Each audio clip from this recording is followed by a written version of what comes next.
35 days into Donald Trump's Iran war, and there's also a purge happening at the Pentagon. Yesterday, Defense Secretary Pete Hegseth asked the Army's top general to step down from his role and retire immediately. Army Chief of Staff General Randy George made it almost 3 of his 4 years in the position as a Biden appointee. The Pentagon confirmed the firing but did not give a reason why. He's not the only official on Hegseth's chopping block. 2 additional Army generals were also fired alongside George. 2 defense officials who spoke on the condition of anonymity told the Washington Post. According to The Atlantic, quote, officials at the White House are also discussing the future of Army Secretary Dan Driscoll, a close friend of Vice President Vance. People familiar with the matter told us.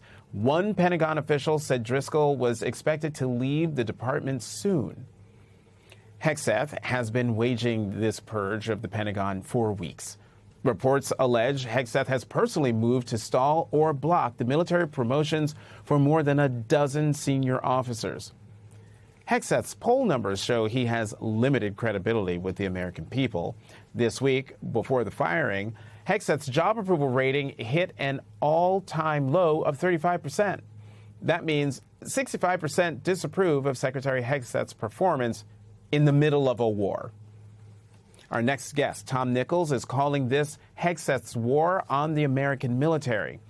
In an article for The Atlantic, Nichols writes, quote, America is now engaged in its biggest conflict in decades, with thousands of troops headed into possible combat on the shores of a country the size of Alaska with more than 3 times the population of North Korea. And with a president whose only formal speech on the war so far consisted of 19 minutes of jumbled thoughts. The American people deserve to know why so many of their top officers are being tossed out of their jobs. Pete Hegseth has never shown a willingness to explain himself to the public, nor has he demonstrated the character required to take that kind of responsibility. But now that Randy George, along with other senior officers Hegseth has fired or pushed to resign, are about to be civilians, maybe they can step forward and tell their fellow citizens what on earth is going on in Hegseth's Pentagon. And joining us now is Tom Nichols, Professor Emeritus at the U.S. Naval War College. He is also a staff writer at The Atlantic. Tom, terrific piece. Thank you for being here.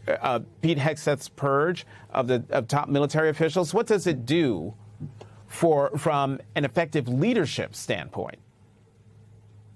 Well, it forces everyone else in the institution to have to scramble and, bring in somebody new and then get everybody up to speed. I mean, leadership changes, even in ordinary times, even in less fraught times, cause a certain amount of disorganization. But there's also the question that it raises in the minds, I think, of the American public, certainly in my mind, as you're heading into a war and suddenly as you're in the middle of war and suddenly the top Army general is cashiered. And of course, the first thing you wonder is, did he do something wrong? Is there a problem? Is there a crisis?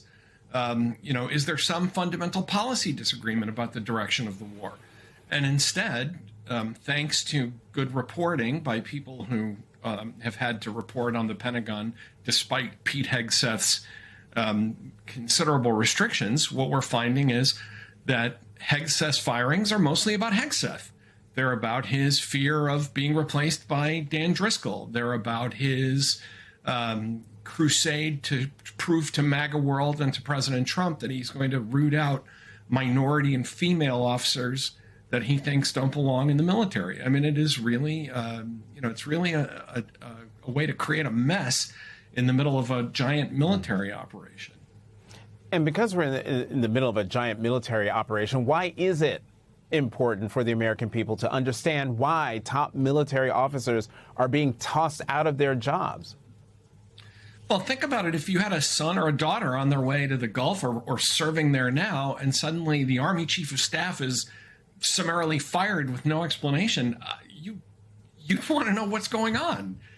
You'd want to know why that is.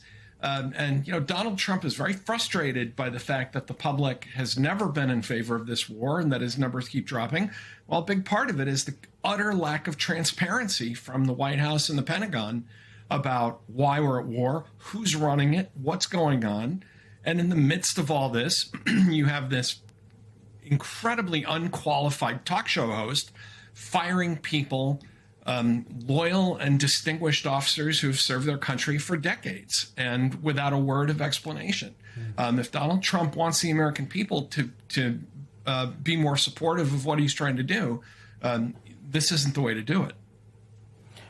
Tom, using your expertise, talk about what would be going on behind the scenes in a functional Pentagon during a search for a missing service member.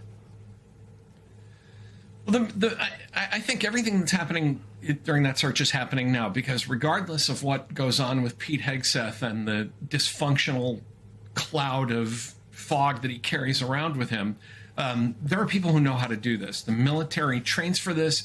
They know how to do it. They are sending in the kind of aircraft and assets that can find and retrieve someone. They are sending in other aircraft to guard those aircraft. They are working around the clock with intelligence and trying to find their missing son. And so, that I think people should be confident that regardless of what's happening in Pete Hegseth's office, all the things that you would expect from a highly professional military when it comes to finding one of their lost comrades is happening right now. Tom Nichols, thank you very much.